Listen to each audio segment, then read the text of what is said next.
the Republic's chances in the World Cup, but what about Northern Ireland's chances out there in Korea? Oh, you thought we hadn't got a team out there? Well, you're wrong, because last Saturday 32 Northern Ireland pub football teams played for the chance to represent their country in the first ever Budweiser six-a-side World Cup tournament.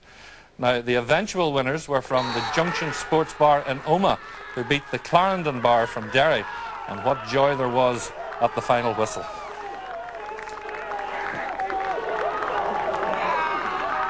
Since then, the lads have been treated like absolute superstars. Have a look at this.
Right, will you please welcome the lads who will be representing Northern Ireland at the Budweiser World Cup six-a-side finals in Korea, the Junction Sports Bar in Omagh.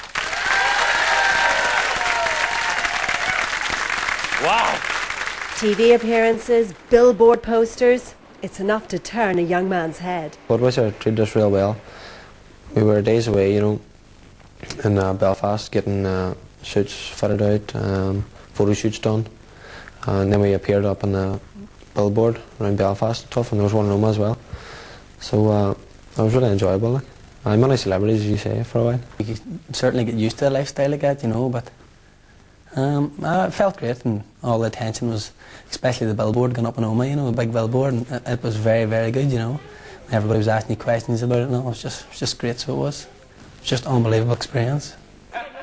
They may be young lads about town, but the nearest any of them had been to experiencing the delights of the Far East was a trip to their local Chinese takeaway.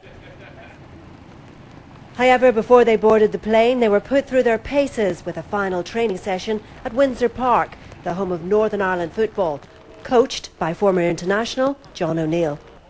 What an opportunity, what an experience for them to be going out there now. I wish I was going along with them. I think at the end of the day, they've done it great to get this far. It's like when Northern Ireland qualified, our World Cup was actually getting there.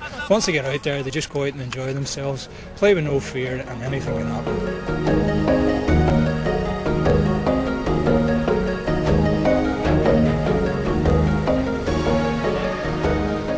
The beautiful city of Seoul, home to over 10 million people, is the fifth largest city in the world. The last 40 years has seen remarkable changes to the city. From rags to riches, Seoul is now one of the leading economic forces in Asia. To the visitor, old appears to sit happily alongside new in this warm and welcoming city. Mind you, it was a bit of an unknown quantity when it comes to international football, but it proved to be a fitting place for the World Cup finals to be played. The world tuned in and witnessed the most spectacular surprise as East met West in a kaleidoscope of colour never seen before.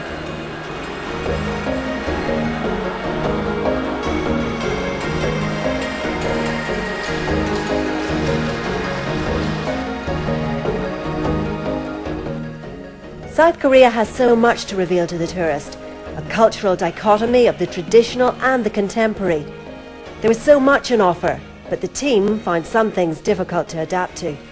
The food, we weren't really keen on the food now, to be honest, but we sort of stuck to our KFCs and stuff, you know, like back in Northern Ireland. I enjoyed everything, but I wasn't very fond of the food right enough. I think a lot of the guys might have said that. But So what did you eat? I just stuck to KFC, something we knew.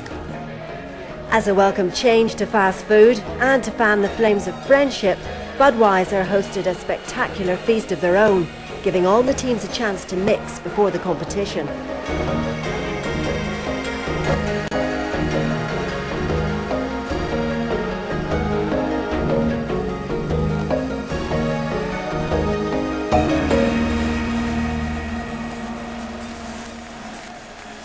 It surely has to be every soccer fan's dream to watch a game live in the World Cup finals.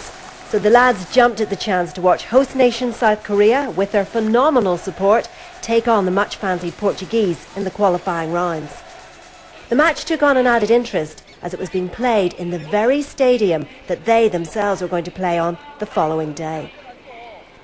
Just the experience to be sitting at a World Cup match in the stadium, in Sean Stadium, that we knew we were going to be playing the Budweiser six-a-side tournament the next morning. It was the words can't describe it. Like, everybody asked me this question, and it's always the same. It was unreal. We were sitting there and realising that we were playing there the next day, and it gave you goosebumps thinking about it, because you see some of the quality players that was playing out there, and you know, you to be playing in the stadium like that, it was just frightening, to be honest. It was absolutely unbelievable. The atmosphere at the game too was just class, and then we changed in the same dressing room. Portugal changed in the day we played the tournament, you know, just unbelievable. Walking about and all, we warm up and all in the stadium, you know, before we went out. It was great, so it was. Finally, it's the day of the tournament. The teams have arrived and are actually on the turf of Incheon Stadium. Nerves are tingling and there's excitement in the air as the Northern Ireland representatives prepare to take on mighty footballing nations such as Spain and Argentina. Kept asking me, our officials, is that really the pitch we were playing on? And they kept assuring me, yes, John, it is the real pitch. Can you believe it? So excited. Couldn't believe it. It's almost unbelievable. I couldn't even sleep last night. Yeah. That's true. So I can't wait to get started and do my country proud. The Budweiser six-a-side tournament is similar to the original World Cup format. 3 groups of 5 teams will fight it out, with group winners and the best overall runner-up making it through to the knockout stage. The weather was hot and extremely humid, and although the matches were only 20 minutes long, the conditions would make it tough going for the Northern Ireland team. We were a wee bit sceptical because we didn't know the level of opposition that we're up against, you know. We just said we'd go out and give it our best shot, and if it was good enough, it was good enough, and if it wasn't, it wasn't, and that's the way we approached it. The hard work was done in Belfast getting there. Anything that happened in Korea was a bonus after that, so we were just amazed at the country, at the heat, and at the stadiums. It was just unbelievable. The Northern Ireland boys got off to an amazing start, beating Argentina 1-0.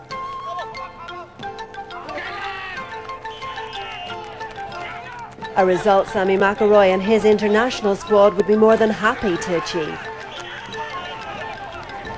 A draw with Honduras and a defeat against China meant the Northern Ireland lads were left with a make-or-break final qualifying game.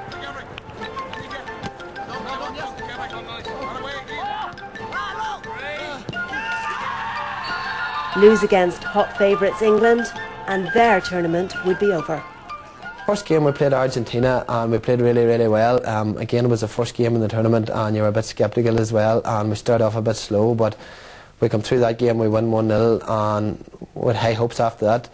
Next we played Honduras, and we got a draw there, but it's a game we easily should have won, you know. And then China beat us, so our last game was against England, and we had to beat them to get through to the semi-final. And to be fair to England, they were probably a wee bit better than us, and they fully deserved the win, you know. England indeed did prove to be a strong team. As the Irish boys tired, England turned up the heat.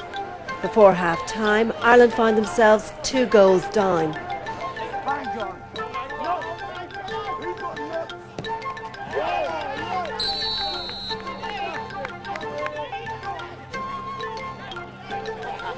England scoring goals fit to grace any stadium. Ireland, however, weren't about to give up and scored a great goal themselves early in the second half.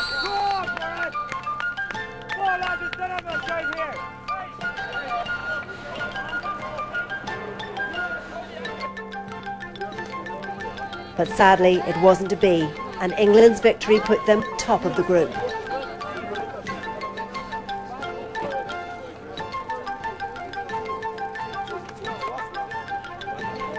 The boys were disappointed, but they had done their country proud. No, the boys seemed to find it very tough now. I think it was the heat and the pressure. I don't know what it was. They just found it very, very tough, you know. But that's life, you know. We came here, we've had a good time, we've enjoyed the football, and we'll enjoy tonight as well. Were you out of your class, maybe? I don't think so. I don't think so. Against the England side, I have to say, I thought that they were a very, very good side, and they're a side that looks like they might be able to go all the way to the final anyway, you know. I suppose a jewel in the crown of the whole experience was the fact that you beat Argentina. Oh, that was fantastic. That was fantastic, and it set us up right at the start, and then, you know, we just gradually didn't improve. It's the best way I can put it, I suppose. The level of performance was very good. They got off to a flying start, but as with all Northern Ireland teams, it's putting the ball in the back of the net. They should have beaten Honduras. They had chances against China as well. Even against England, they had chances, but you don't stick the ball in the onion bag, it's not going to happen for you. Did you sense they were angry enough and tough enough to make the thing happen? Well, having looked at the England game, they were certainly angry enough.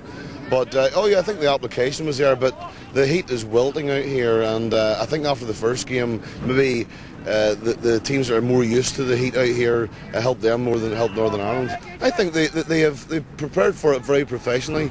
They've worked hard, they've trained hard, and some very good players out there in the Northern Ireland team. I was very impressed. The lads worked very, very hard, every single one of them. They deserve their moment in the sun coming out here. And look, let's be fair, okay, there's a tournament, there's a trophy at stake, but they're here in the Incheon Stadium where Korea created history by beating Portugal, you know, so that's a fantastic occasion. It's great, you know, to see that those guys come over here, 9 guys come over to South Korea and enjoyed the culture, enjoyed the football, and they've played extremely well. We're proud of them. Budweiser are very proud of them. Budweiser Cup to England! For one of the bar teams in the likes of Dungannon, you know, we would have loved the opportunity to have been involved in a competition like this. But as I say, for the lads to come from Omagh, and here we are standing in a World Cup. Where you come from or what language you speak. So to have them come here and compete in the spirit of you know, harmony and have a beer and come to Korea and be rewarded like this, it's just such a thrill and such an important thing. It makes everybody feel good, and that's what we're all about, making friends and feeling good, and in doing so in a way that... Sure, certainly wasn't over.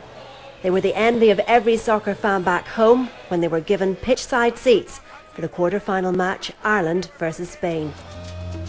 The high point, Ireland-Spain, even though it was a low point as well, the Ireland-Spain game, just to get there, it was an experience that nobody ever can take away from us. It'll always be in our memories. A complete high whenever Robbie Keane scored the equaliser, and a complete low whenever we went out for the last penalty of the game. But, you know, that's football. That's what it's all about. Two actually. One was actually playing in one of the stadiums, the World Cup stadiums, playing in the tournament, and the other one was the Ireland-Spain game. It was just great, you know, to be at the game like that. It was a brilliant atmosphere and all. It's unbelievable. Even though we lost? Even though they lost. Shouldn't have lost, but anyway. Well, playing in the stadium, in the Incheon Stadium, was very good. But it has to sort of compare with the Ireland game. We watched Spain and Ireland play each other, and just the buzz, you know, of the game was unbelievable. You know, especially to be at a World Cup match at the other end of the world. The high point would probably be going to the 2 matches, the atmosphere at the 2 matches, and meeting so many nice people. It was lovely. It was a lovely country, and the people were very friendly. I think the best way to look at it is it was a trip of a lifetime. You could play football for years and years and never get a prize as good. And we were more and well looked after, and it was just an unbelievable experience.